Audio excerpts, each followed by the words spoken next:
ओम शांति। आज 25 मई 1973 के अव्यक्त महावाक्य हैं। टाइटल है भविष्य प्लान।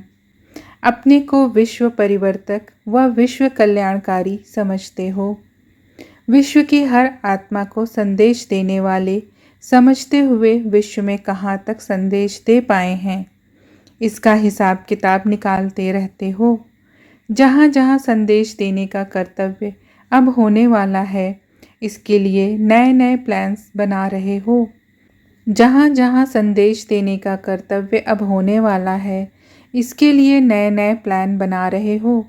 जो जिसका कर्तव्य व जिम्मेवारी होती है, उस कर्तव्य के प्रति उसके सदैव प्लान्स चलते रहते हैं। कहीं भी संदेश देने के लिए व बाप के परिचय का आवाज़ फैलाने के लिए अभी तक जो भी भिन्न भिन्न प्लान्स प्रैक्टिकल में लाते हो, उनमें मुख्य प्रयत्न यही करते हो कि जिस धरती पर व जिस स्थान पर संदेश देना है, वहाँ पहले तो स्टेज तैयार करते हो, स्पीच तैयार करते हो और पब्लिसिटी के भिन्न भिन्न साधन अपनाते हो, जिस द्वारा उसी स्थान की आत्माओं को संदेश देने का कर्तव्य करते रहते हो। लेकिन इन साधनों द्वारा अभी तक विश्व की अंशमात्र आत्माओं को ही संदेश दे पाए हो।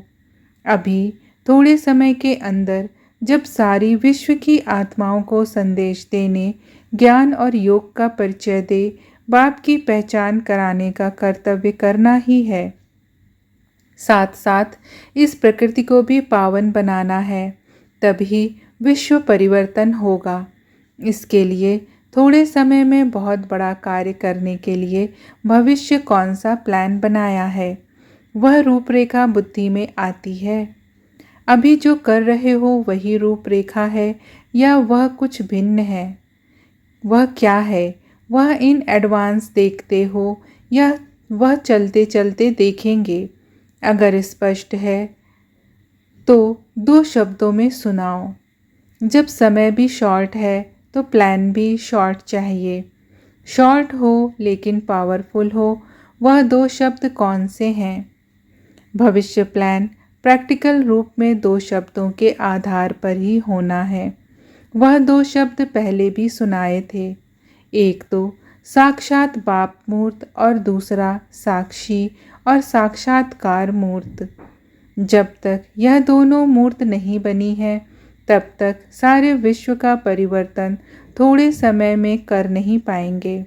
इन प्लान्स को प्रैक्टिकल में लाने के लिए जैसे अब भी स्टेज और स्पीच तैयार करते हो, वैसे ही आपको अपनी स्थिति की स्टेज तैयार करनी पड़े। अपने फीचर्स द्वारा फ्यूचर का साक्षात्कार करने के लिए जैसे भिन्न भिन्न पॉइंट्स सोचते हुए स्टेज तैयार करते हो, वैसे ही इस सूरत के बीच जो भी मुख्य कर्मेंद्रियां हैं, उन कर्मेंद्रियों द्वारा बाप के चरित्र, बाप के कर्तव्य का साक्षात्कार हो, बाप के गुणों का साक्षात्कार हो। यह भिन्न भिन्न पॉइंट्स तैयार करनी पड़े। नैनों द्वारा नज़र से निहाल कर सको, अर्थात नैनों की दृष्टि द्वारा उन आत्माओं की दृष्टि, वृत्ति, स्मृति और कृति चेंज कर दो। मस्तक द्वारा अपने व सभी के स्वरूपों का स्पष्ट साक्षात्कार कराओ। होठों द्वारा रूहानी मुस्कुराहट से अविनाशी खुशी का अनुभव कराओ। सारे चेहरे द्वारा वर्तमान श्रेष्ठ पोजीशन और भविष्य पोजीशन का साक्षात्कार कराओ। अपने श्रेष्ठ संकल्प द्वारा अन्य आत्माओं के व्यर्थ संकल्पों व विकल्पों की बढ़ती हुई बाढ़ से और अपनी शक्ति से अल्प समय में किनारा कर दिखाओ। व्यर्थ संकल्प को शुद्ध संकल्पों में परिवर्तित कर डालो। अपने एक बोल द्वारा अनेक समय की तड़पती हुई आत्माओं को अपने निशाने का, अपनी मंजिल के ठिकाने का अनुभव कराओ। वह एक बोल कौन सा?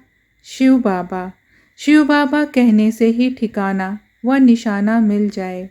अपने हर कर्म अर्थात चरित्र द्वारा, चरित्र सिर्फ बाप के नहीं हैं, आप हर श्रेष्ठ आत्मा के श्रेष्ठ कर्म भी चरित्र हैं। साधारण कर्म को चरित्र नहीं कहेंगे। तो हर श्रेष्ठ कर्म रूपी चरित्र द्वारा बाप का चित्र दिखाओ। जब ऐसी रूहानी प्रैक्टिकल स्पीच करेंगे तब थोड़े समय में विश्व का परिवर्तन करेंगे। इसके लिए स्टेज भी चाहिए।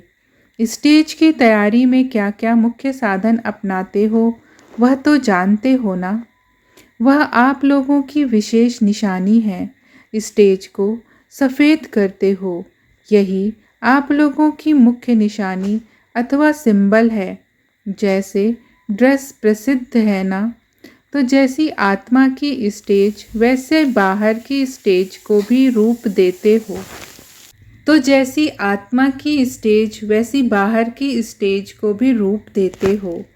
तो यह बातें जो स्थूल स्टेज पर रखने का प्रयत्न करते हो, उनमें से अगर एक चीज़ भी स्मृति में नहीं रहती है, वह सही रूप में नहीं होती है, तो स्टेज की झलक अच्छी नहीं दिखाई देती। इसी प्रमाण जब अपनी स्थिति को स्टेज द्वारा प्रैक्टिकल स्पीच करनी है तो इसके लिए भी इन सभी बातों की तैयारी चाहिए। लाइट चाहिए, अर्थात डबल लाइट स्वरूप की स्टेज चाहिए। यह तो जानते हो ना। दोनों ही लाइट। अगर स्टेज पर कोई हल्का ना हो, उठने बैठने में भारी हो, तो स्पीच सुनने के बजाय लोग उसको ही देखने लग जाएंगे। तो यहाँ पर डबल लाइट की स्थिति चाहिए और माइक ऐसा पावरफुल हो जो दूर तक आवाज़ स्पष्ट रूप में पहुँच जाए। तो माइक में भी माइट हो। एक संकल्प करो, एक नज़र डालने से ही वह नज़र और वह संकल्प लाइट हाउस का कार्य करे। एक स्थान पर होते हुए भी अनेक आत्माओं पर आपके श्रेष्ठ संकल्प और दिव्य नज़र का प्रभाव पड़े। ऐसा पावरफुल माइक बनाना पड़े। तो माइक कौन सा हुआ? संकल्प और नज़र, दिव्य और रूहानी दृष्टि। ऐसे ही वाइटनेस अर्थात स्वच्छ बुद्धि चाहिए, उनमें ज़रा भी कोई दाग ना हो। अगर स्टेज पर कोई दाग होगा, वाइटनेस नहीं होगी, तो सभी का अटेंशन ना चाहते भी उस तरफ जाएगा। और फिर स्लोगन्स का भी श्रृंगार चाहिए। इस स्थिति के स्टेज पर कौन से स्लोगन का श्रृंगार चाहिए? स्थिति की स्टेज और प्रैक्टिकल मन, वाणी, कर्म की स्पीच। ऐसी स्टेज के लिए स्लोगन कौन से चाहिए? 1. मैं आत्मा विश्व कल्याण के श्रेष्ठ कर्तव्य के प्रति सर्वशक्तिमान बाप द्वारा निमित्त बनी हुई हूँ। यह स्लोगन स्मृति में रहे। इस स्थिति में अगर यह स्लोगन याद नहीं रहेगा तो स्टेज सुंदर नहीं लगेगी। विशेष धारणाओं के ही स्लोगन्स हैं।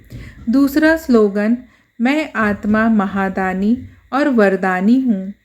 जिन भी आत्माओं को दान लेने का व देने का साहस नहीं है, उनको भी वरदाता बाप द्वारा मिले हुए वरदानों द्वारा अपनी स्थिति के सहयोग द्वारा वरदान देना है। तो स्लोगन क्या हुआ? मैं महादानी और वरदानी हूँ। यह है स्पष्टीकरण।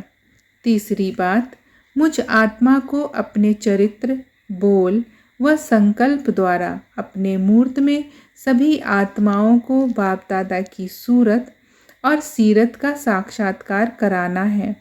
इस प्रकार जो स्टेज को सुंदर बनाने का स्लोगन है वह भी स्मृति में रखना है। ऐसी अपनी स्टेज और स्पीच को तैयार करो। स्टेज पर कुर्सी पर बैठो, अर्थात अपनी स्टेटस की कुर्सी पर बैठो।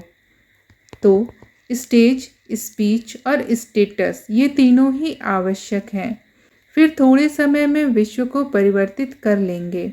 यह करना तो आता है ना, लेकिन यह भी ध्यान रखना कि स्टेज ऐसी मजबूत हो, एक रस अचल और अडोल हो, जो कोई भी तूफान और कोई भी वातावरण उसको हिला ना सके। ऐसी अपनी तैयारी करो। क्या ऐसी प्रैक्टिस है? क्या ऐसे एवर रेडी हो? और एवर हैप्पी हो, जो 1 सेकंड में जैसी स्थिति, जैसा स्थान और जैसी आत्माओं की धरती, उसी प्रमाण थोड़े समय में अपनी स्टेज तैयार कर प्रैक्टिकल स्पीच कर सको। समझा? यह है भविष्य प्लान। अच्छा, ऐसे सदा अपनी स्टेज द्वारा, स्टेटस द्वारा सर्व आत्माओं को अपने संपूर्ण स्टेज और अपने वास्तविक स्टेटस का साक्षात्कार कराने वाले श्रेष्ठ आत्माओं को, विश्व कल्याणकारी आत्माओं को बाप दादा का याद, प्यार और नमस्ते। ओम शांति।